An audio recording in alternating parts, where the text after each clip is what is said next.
Bismillahirrahmanirrahim. Today we will discuss about that how to make an SRS.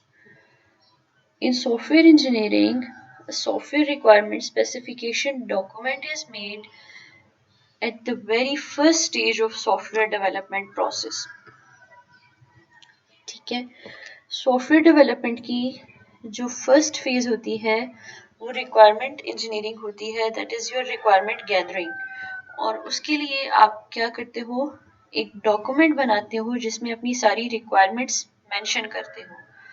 System से related जितनी भी requirements होती हैं, चाहे वो फंक्शनल रिक्वायरमेंट्स हों, नॉन फंक्शनल रिक्वायरमेंट्स हों, आपके सिस्टम में प्रोसेस मॉडल कौन सा यूज हुआ, आपने अपने सिस्टम की इम्प्लीमेंटेशन फर्दर किस तरह से करनी है, डिज़ाइनिंग किस तरह से करनी है, उसके लिए आपकी जितनी भी बिहेवियरल मॉडल की डायग्राम्स हैं या डिज़ाइन डायग्राम्स हैं, यूज केस मॉडल्स हैं, वो सब आप अपने SRS में बनाओगे। ठीक है, so for example here we will discuss a system that is online election system. अगर आप ऑनलाइन इलेक्शन सिस्टम के एक प्रोजेक्ट का SRS बनाना चाह रहे हो, एक सॉफ्टवेयर डिजाइन करना चाह रहे हो जो ऑनलाइन इलेक्शन सिस्टम है, ठीक है, तो उसके लिए आप SRS कैसे क्रिएट करोगे? एक जर्नल फॉर्मेट SRS क्रिएट करते हुए आपको क्या फॉलो करना चाहिए, I will tell you about that today. First of all आपका टाइटल पेज होता है, उसके बाद आपका टेबल ऑफ कंटेंट होता है, ठीक है, just like your other reference book or thesis or any other document। ठीक है, सारे डॉक्यूमेंट्स में यही स्टैंडर्ड फॉलो किया जाता है कि टाइटल पेज होता है, टेबल ऑफ कंटेंट होता है, प्रीफेस होता है, देन आपका डॉक्यूमेंट स्टार्ट होता है और एंड पे अपेंडिक्स होते हैं या रेफरेंसेस होते हैं, एब्रीवेशंस होते हैं, कुछ कीवर्ड्स होते हैं जो भी आपने डॉक्यूमेंट पे यूज किए होते हैं, ऐसा ही होता है। ठीक है, सो टाइटल में the name of the project that is online election system, then here is the logo of your university, right? Then submitted by name, program, submission date, right? You have to write it just like your assignment. Then you will make table of content, right? Here that is not present, but you have to create a table of content. In table of content automatically it will be generated. How? जब आप अपने document में different headings create करते हैं, ठीक है, तो वो आप टेबल ऑफ कंटेंट ऑटोमेटिकली यहाँ से जनरेट कर लेते हो। MS वर्ड में आपके पास ऑप्शन होता है, ठीक है। So here your document starts references. देखें, रेफरेंसेस में जाके यहाँ से आप टेबल ऑफ कंटेंट अपना ऐड कर सकते हो। किस टाइप का टेबल ऑफ कंटेंट आपको ऐड करना है वो तब होगा जब आपने प्रॉपर हेडिंग्स क्रिएट की होंगी।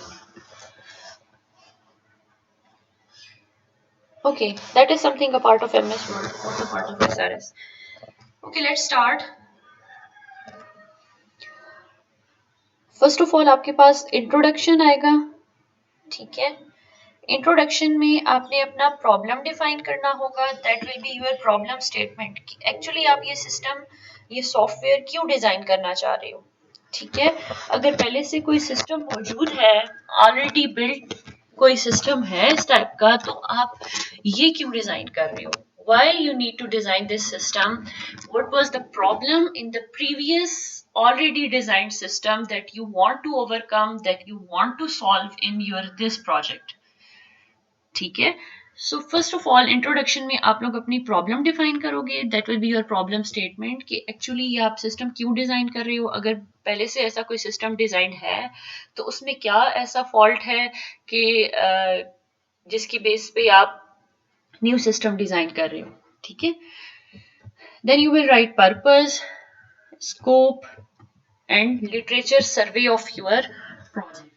अगर प्रीवियसली कोई सिस्टम्स डिजाइन हुए हैं तो आपने उनका बताना होगा कि इस तरह से ये प्रीवियस सिस्टम डिजाइन हुए हैं और इनमें ये लूप होल्स थे जो आप ओवरकम करना चाह रहे हो इस प्रोजेक्ट में, ठीक। नॉर्मली जो आप अपना थीसिस लिखते हो फाइनल ईयर प्रोजेक्ट का, वो भी इस तरह से ही लिखते हो, right? Okay, so here we have written few definitions and abbreviations that are used in our whole document, like ONIV, EC, ECA, ठीक है? ये सारे abbreviations किस किस word के लिए use हुए हैं पूरे document में, हमने वो start में बता दिया, ठीक है? एक चीज याद रखें, जब भी आप अपने document में कहीं abbreviation use करते हैं, तो first time जब आप वो word लिखते हैं, तो आपको complete उसका कंप्लीट टर्म लिखनी होती है, ठीक है? डायरेक्टली फर्स्ट टाइम एब्रीविएशन कभी यूज नहीं होता, पहले आप उसका कंप्लीट जो उसका होता है मीनिंग वो लिखते हो, ब्रैकेट में आप उसका एब्रीविएशन लिखते हो, फिर नेक्स्ट टाइम डॉक्यूमेंट में अगर कहीं पर वो वर्ड दोबारा आ जाता है तो आप उसको डायरेक्टली एब्रीविएशन के थ्रू यूज कर लेते हो, फिर आप पूरा ये नहीं लिखोगे कि ऑनलाइन नेशनल इलेक्शन वोटिंग, बल्कि आप डायरेक्टली ऑनिव लिख दोगे, ठीक है? क्योंकि रीडर को पता है कि पहले ये वर्ड यूज हुआ और उसका ये मतलब था, तो अभी अगर एब्रीविएशन यूज हुआ है तो इसका भी वही मतलब है, ठीक है? जहां भी आप कोई भी डॉक्यूमेंट क्रिएट कर रहे हो, इस चीज का ख्याल रखना। ओके, देन रेफरेंसेस ऐड किए हमने यहाँ पर, ठीक है? And at the end here comes overview of the system, कि एक्चुअली इस एसआरएस में हम क्या क्या लिखेंगे। इस एसआरएस में हमने यूज केसेस बनाए हैं, ठीक है?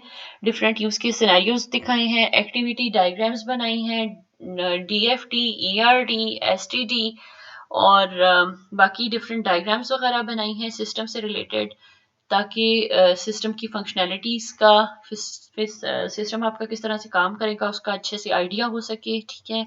सो एसआरएस बेसिकली किस लिए होता है कि आपको चीज़ें क्लैरिफाई हो सकें कि किस किस तरह से आपने डिज़ाइन करना है अपना सिस्टम, किस किस तरह से इम्प्लीमेंट करना है उसको, राइट?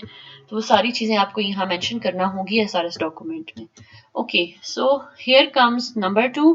नंबर 2 पे आप ओवरऑल डिस्क्रिप्शन दोगे अपने प्रोजेक्ट की कि इसमें किस किस तरह से हमने डिज़ाइन किया। फॉर एग्जांपल अगर इसमें डिफरेंट, अगर आप वेब पेज डिज़ाइन कर रहे हो, डिफरेंट पेजेस हैं, तो कौन कौन से पेजेस हैं, फिर उन पेजेस में फर्दर आप किस किस तरह का कंटेंट ऐड कर रहे हो, ठीक है?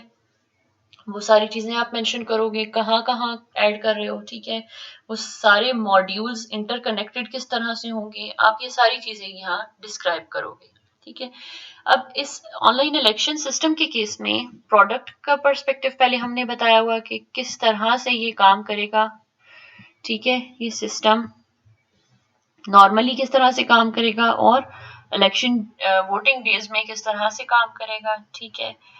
और वो सारी चीज़ें हमने डिस्क्राइब की, देन फिगर के थ्रू हमने डिटेल उसकी बता दी।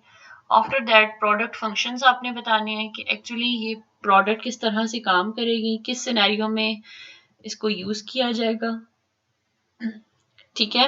ये सारी चीज़ें आपने यहाँ डिस्क्राइब करना होगी। अब इसमें दो मोड्स आ जाते हैं आपके पास, normal interactive mode and voting mode, ठीक है? या जो आपके पास ड्यूरिंग इलेक्शन जो मोड है उसका, वो आपने उन दोनों का बताना होगा। नॉर्मल इंटरेक्टिव मोड में किस तरह से काम करेगा? नॉर्मल इंटरेक्टिव मोड में आपने यहाँ यूज केसेस डिस्क्राइब किए हैं, ठीक है? Use case for voter registration, पहले क्या होगा, वोटर रजिस्टर करेगा खुद को, ठीक है? एप्लीकेंट अप्रूव होगा, ठीक है? जितने भी रजिस्टर्ड वोटर्स थे डेटाबेस में वो अपडेट हो जाएंगे, कैंडिडेट लिस्ट अपडेट होगी, ठीक है? कैंडिडेट अपना अकाउंट ओपन करेगा, यूजर नेम पासवर्ड उसके पास होगा जिसके थ्रू फिर फर्दर वो लॉग इन होगा, ठीक है? जब वो लॉग इन होगा तो बाकी फर्दर डिटेल्स उसको शो हो जाएंगी, ठीक है? जो कैंडिडेट से रिलेटेड इंफॉर्मेशन है वो भी, और जो यूजर यूज कर रहा है उसको अपनी इंफॉर्मेशन भी प्रोफाइल में शो हो जाएगी, ठीक है? ये सारी चीजें नॉर्मल मोड में हो रही हैं। अब इसके लिए हमने यूज केसेस बना दिए, right? Now here comes another mode, that is, ये सारी चीजें नॉर्मल मोड में होंगी। Now here comes election mode. Election mode में क्या होगा कि user will open it's account log in होगा, यूजर अपने पासवर्ड के थ्रू यूजर वोट करेगा अपने कंसर्न कैंडिडेट को, एंड देन वहां पर नंबर ऑफ वोट्स ऐड हो जाएंगे।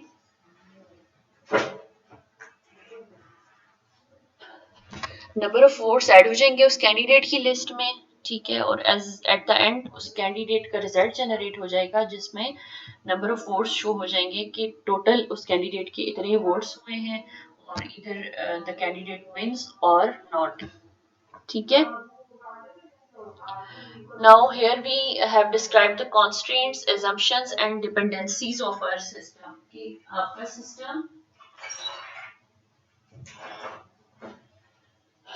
आपका सिस्टम किस तरह से काम करेगा, ठीक है, इसमें क्या क्या चीजें रिक्वायर्ड होंगी आपको, ठीक है, किन किन चीजों का आपको ख्याल रखना है, ठीक है, वो सारी चीजें यहाँ मेंशन की हुई हैं। Another most important thing is requirements. आपने इसमें रिक्वायरमेंट मेंशन करना होगी अपने सिस्टम की, कि सिस्टम की क्या क्या रिक्वायरमेंट्स हैं। Basically here comes interface requirements. अब इंटरफेस रिक्वायरमेंट्स में क्या क्या है कि इंटरनेट के साथ कनेक्टेड होना चाहिए आपका सर्वर, डेटाबेस होनी चाहिए, ठीक है, और वोटर होगा and few other people like EC, ESS, EC, ठीक है।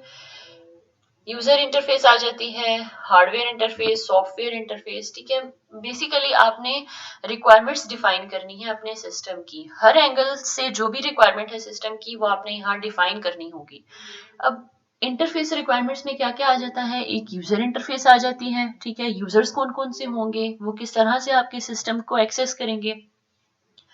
फिर आपके सिस्टम की हार्डवेयर इंटरफेस आ जाती है, हार्डवेयर कौन कौन सा रिक्वायर होगा आपके सिस्टम के लिए, आपने वो यहाँ डिस्क्राइब करना है, ठीक है। सॉफ्टवेयर इंटरफेस आपके सिस्टम की क्या होगी, कौन कौन से सॉफ्टवेयर रिक्वायर्ड हैं, आप उनको किस तरह से एक्सेस करोगे, आप उनको फ्रीली यूज कर सकते हो या नहीं, इधर वो फ्री हैं, पेड हैं, उन्हें यूज करने के लिए आपको कोई लैंग्वेज तो नहीं सीखनी पड़ेगी, आपको वो सॉफ्टवेयर तो नहीं सीखना पड़ेगा स्पेशली, वो यूजर फ्रेंडली है या नहीं, ये सारी चीजों का आपको मेंशन करना होगा, ठीक है। सो ये आपकी हो गई यूजर रिक्वायरमेंट्स। देन आपको फंक्शनल रिक्वायरमेंट्स मेंशन करना होगी। फंक्शनल रिक्वायरमेंट्स में वो सारी रिक्वायरमेंट्स जो फंक्शन सिस्टम के लिए जरूरी है परफॉर्म करना, इसमें वो सब आ जाएंगी।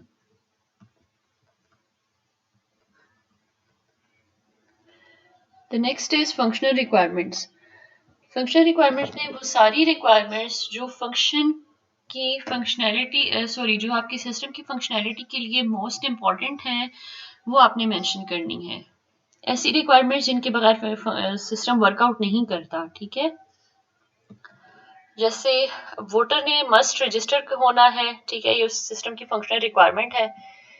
एप्लीकेशन मस्ट अप्रूव होनी चाहिए, ये उस सिस्टम की फंक्शनल रिक्वायरमेंट है, ठीक है। तो इसमें हमने यहाँ यूज केसेस बनाए हैं, ठीक है, use case name, primary actor, stakeholders कौन है, then normal flow of event क्या है, राइट। अगर ये आपको क्लियर होता है तो आप बना लें, अदरवाइज ये जो टेबल है यूज केस का या स्किप कर सकते हैं, ठीक है, जस्ट फॉर योर असाइनमेंट। वैसे आपको ये बनाना होता है, ठीक है, असाइनमेंट में आप कर सकते हैं skip. Next here is activity diagram.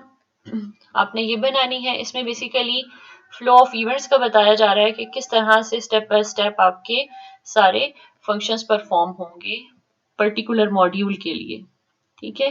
Approve application का मॉड्यूल है, देन अपडेट रजिस्टर्ड वोटर्स कौन कौन से हैं उन्हें अपडेट किया जाएगा, then open candidate account and up to so on. ये सारे आपके पास फंक्शनल रिक्वायरमेंट्स आ गई हैं आपके सिस्टम की। The next is your non functional requirements. आपको नॉन फंक्शनल रिक्वायरमेंट्स भी अपने सिस्टम की मेंशन करना होगी। नॉन फंक्शनल रिक्वायरमेंट्स कौन सी थी, जो आपके सिस्टम की फंक्शनैलिटीज को इनहेंस करती हैं, ठीक है, सपोर्ट करती हैं। अभी हमने इलेक्शन मोड और नॉर्मल मोड दोनों के लिए फंक्शनल रिक्वायरमेंट्स बता दी हैं, ठीक है, वन बाय वन, और उन सब के लिए एक्टिविटी डायग्राम्स बनी हुई हैं और यूज केसेस बने हुए हैं। Okay, so now here comes non functional requirements. Non functional requirements में परफॉर्मेंस रिक्वायरमेंट है, ठीक है, then next is security requirement and safety requirement.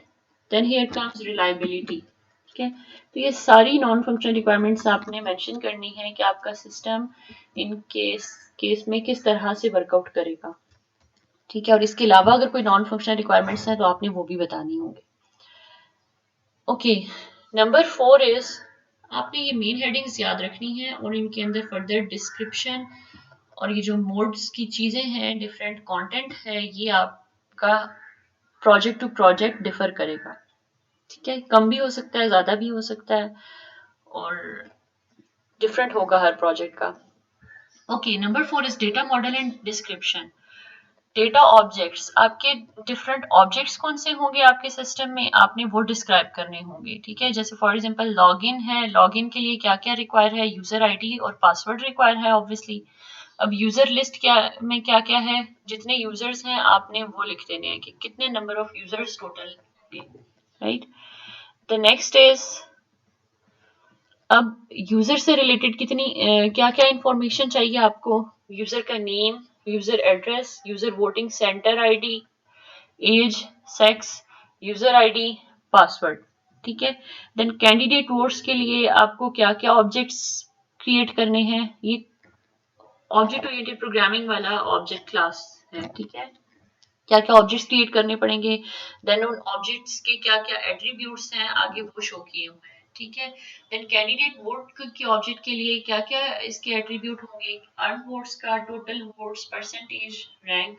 Then candidate object के लिए एट्रीब्यूट्स लिखे हुए हैं, ईएसएस के लिए एट्रीब्यूट्स एंड स्टेशंस के लिए attribute. Clear. The next is relationship, कि इन सारे ऑब्जेक्ट्स का रिलेशनशिप क्या होगा। जैसे आप एंटिटी रिलेशनशिप डायग्राम बनाते हो तो आप यहाँ पर वो बनाओगे।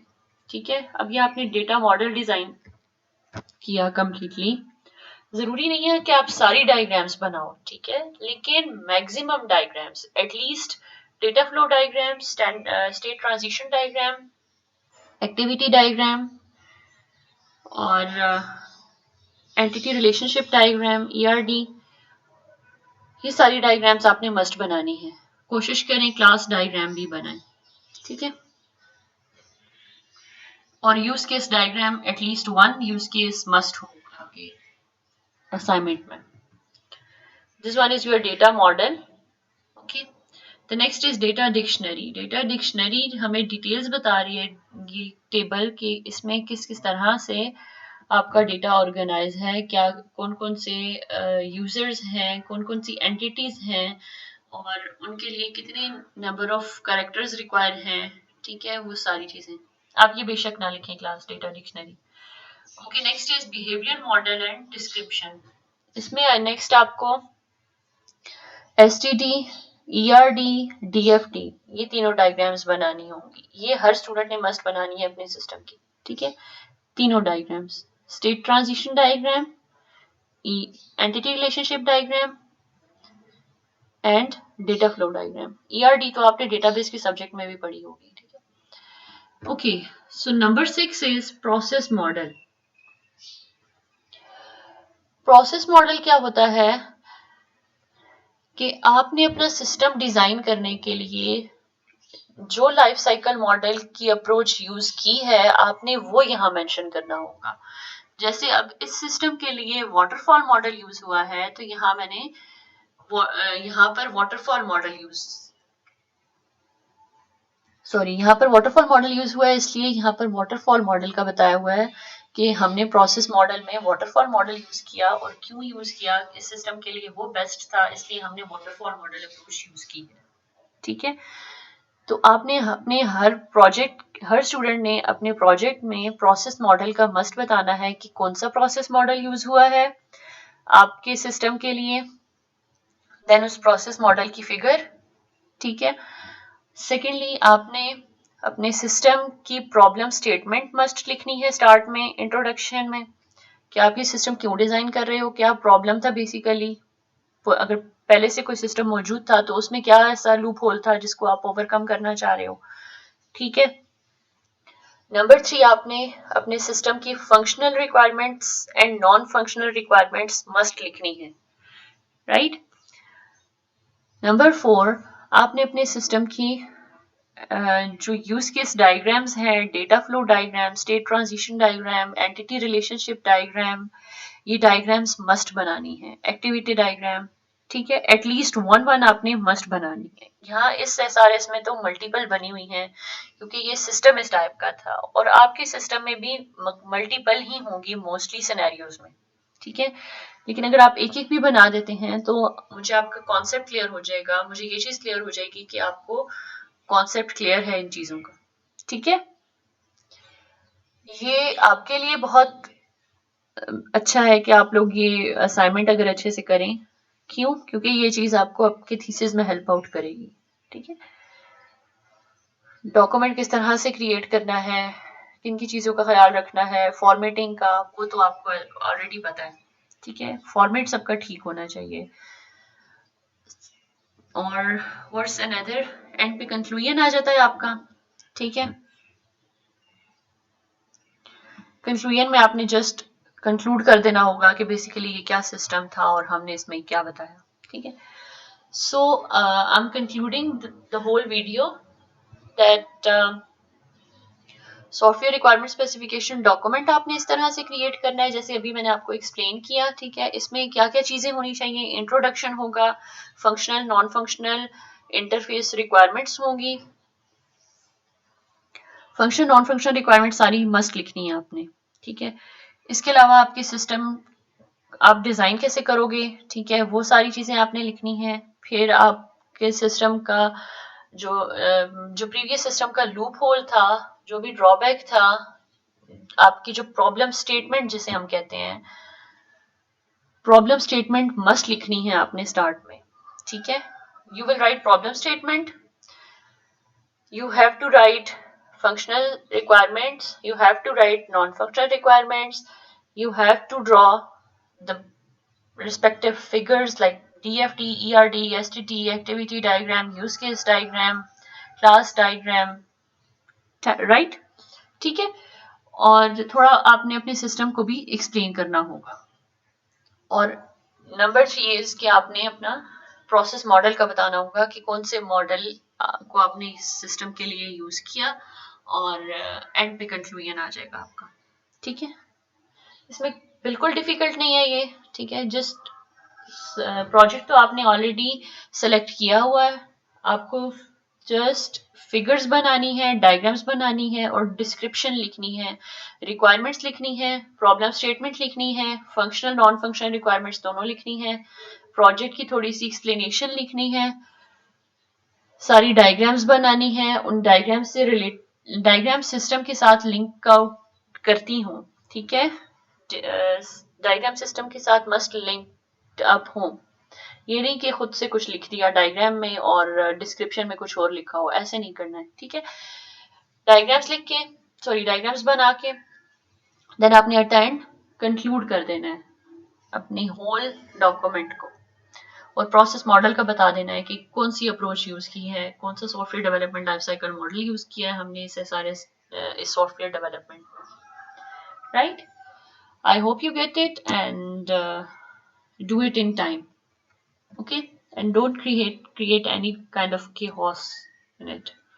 It's not difficult at all, okay. Thank you so much.